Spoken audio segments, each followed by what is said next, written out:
दोस्तों, आज पूरी दुनिया हमारे इसरो और डीआरडीओ की ताकत और उसकी क्षमता को जान चुकी है।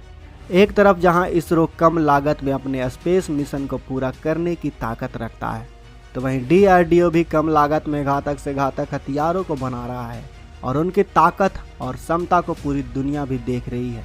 आज पूरी दुनिया इन दोनों ही संस्थानों की क्षमता अच्छे से जान चुकी है। इसीलिए तो दुनिया की सबसे बड़ी स्पेस इंडस्ट्री नासा इसरो के साथ मिलकर काम कर रही है। वहीं अमेरिका की सबसे बड़ी defence company Lockheed Martin Bharat के डीआरडीओ के साथ काम करना चाहती है। ऐसे में आप खुद ही सोचिए कि भारत की ये दोनों संस्था एक साथ मिलकर काम करे तो क्या नहीं कर सकती है।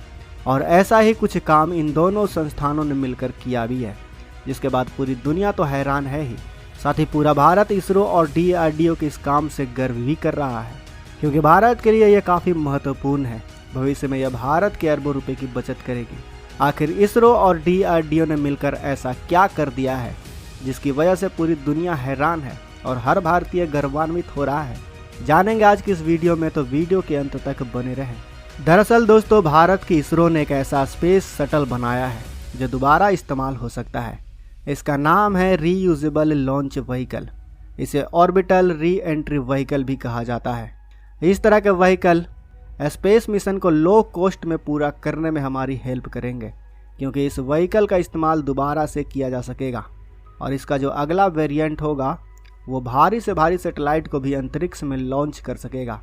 वैसे अगर हम देखें तो भारत जितने भी रॉकेट को लॉन्च करता है उसका एक काफ़ी सिंपल प्रोसेस होता है, जो कि रॉकेट के बूस्टर यानी नीचे का पार्ट होता है वो एक ऊंचाई पर आकर अपने ऊपरी हिस्से से अलग हो जाता है।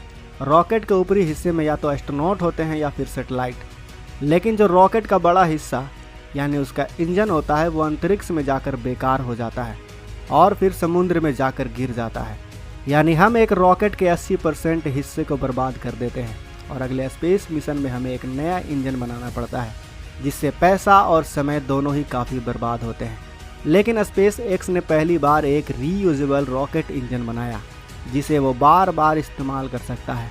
यानी स्पेस एक्स एक सैटेलाइट को लॉन्च करने के बाद रॉकेट में फ्यूल भरकर इसका फिर से इस्तेमाल कर सकता है। इससे वो काफ़ी पैसा बचा रहा है।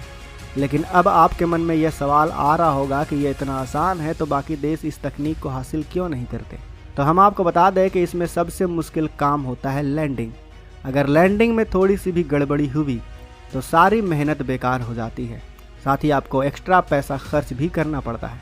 आपको यह भी पता होना चाहिए कि स्पेस एक्स ने कई बार फेल होकर एक रीयूजेबल रॉकेट सिस्टम बनाया है।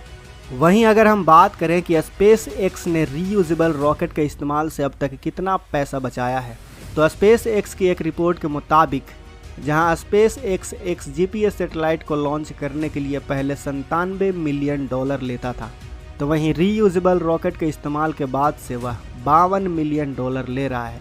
वो भी एक लॉन्चिंग के लिए नहीं बल्कि 2 लॉन्चिंग के लिए।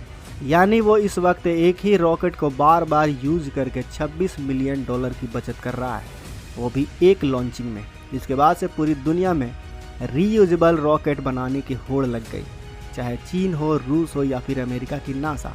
तो ऐसे में हमारा भारत कैसे पीछे रह सकता था। हमारे भारत ने भी रीयूजेबल रॉकेट बनाने की शुरुआत कर दी थी और रविवार को इसका सफल परीक्षण भी कर लिया। लेकिन अगर आप भारत के रीयूजेबल रॉकेट को देखें तो इसका डिज़ाइन स्पेस शटल जैसा है, लेकिन यह स्पेस शटल से काफ़ी अलग है। भारत का रीयूजेबल रॉकेट 2 स्टेज रॉकेट होने वाला है।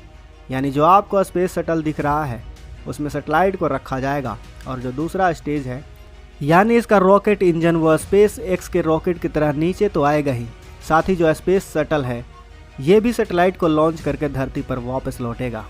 यानी भारत भविष्य में इन दोनों के इस्तेमाल से बार बार सैटेलाइट को अंतरिक्ष में लॉन्च कर सकेगा। इतना ही नहीं, स्पेस शटल में सिर्फ सैटेलाइट ही नहीं बल्कि एस्ट्रोनॉट को भी अंतरिक्ष में भेजा जा सकेगा। आपको जानकर गर्व होगा कि स्पेस एक्स के बाद यह तकनीक हासिल करने वाला इसरो दूसरा स्पेस एजेंसी है और भारत दुनिया का दूसरा देश है जो रीयूजेबल रॉकेट तकनीक को हासिल कर चुका है।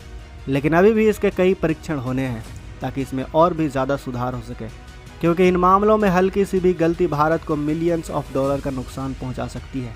लेकिन अगर हमने सक्सेसफुली इसके सारे टेस्ट सफलतापूर्वक कर लिए तो हम अपने हर लॉन्चिंग में 80% की बचत कर पाएंगे। वैसे ही इसरो दुनिया के सभी स्पेस एजेंसी से कम लागत में स्पेस एक्सप्लोर करता है। ऐसे में यह तकनीक आने से पूरी दुनिया अपने सैटेलाइट लॉन्चिंग और एस्ट्रोनॉट को स्पेस तक पहुंचाने के लिए इसरो की मदद लेगा, क्योंकि वो इसरो की मदद से और भी कम पैसों की बचत कर सकेंगे। साथ ही ऐसा करने से भारत की इकोनॉमी को भी एक बड़ा तगड़ा बूस्ट मिलेगा। तो दोस्तों, आपका इसरो और DRDO की सफलता पर क्या कहना है, हमें कमेंट बॉक्स में अवश्य बताएं। अगर आपको इसरो और DRDO के इस काम को लेकर गर्व महसूस हुआ हो तो इस वीडियो को लाइक करें, कमेंट बॉक्स में जय हिंद ज़रूर लिखें और अपने दोस्तों के साथ भी शेयर करें ताकि वो भी इस जानकारी से परिचित हो सकें। बाकी अगर आपने अभी तक इस चैनल को सब्सक्राइब नहीं किया है तो इस चैनल को भी सब्सक्राइब कर लें। साथ ही बगल में जो बेल आइकन का बटन है उस पर ऑल पर भी क्लिक कर लें ताकि हमारी आने वाली वीडियो को आप मिस ना कर सकें। मिलते हैं अगले वीडियो में।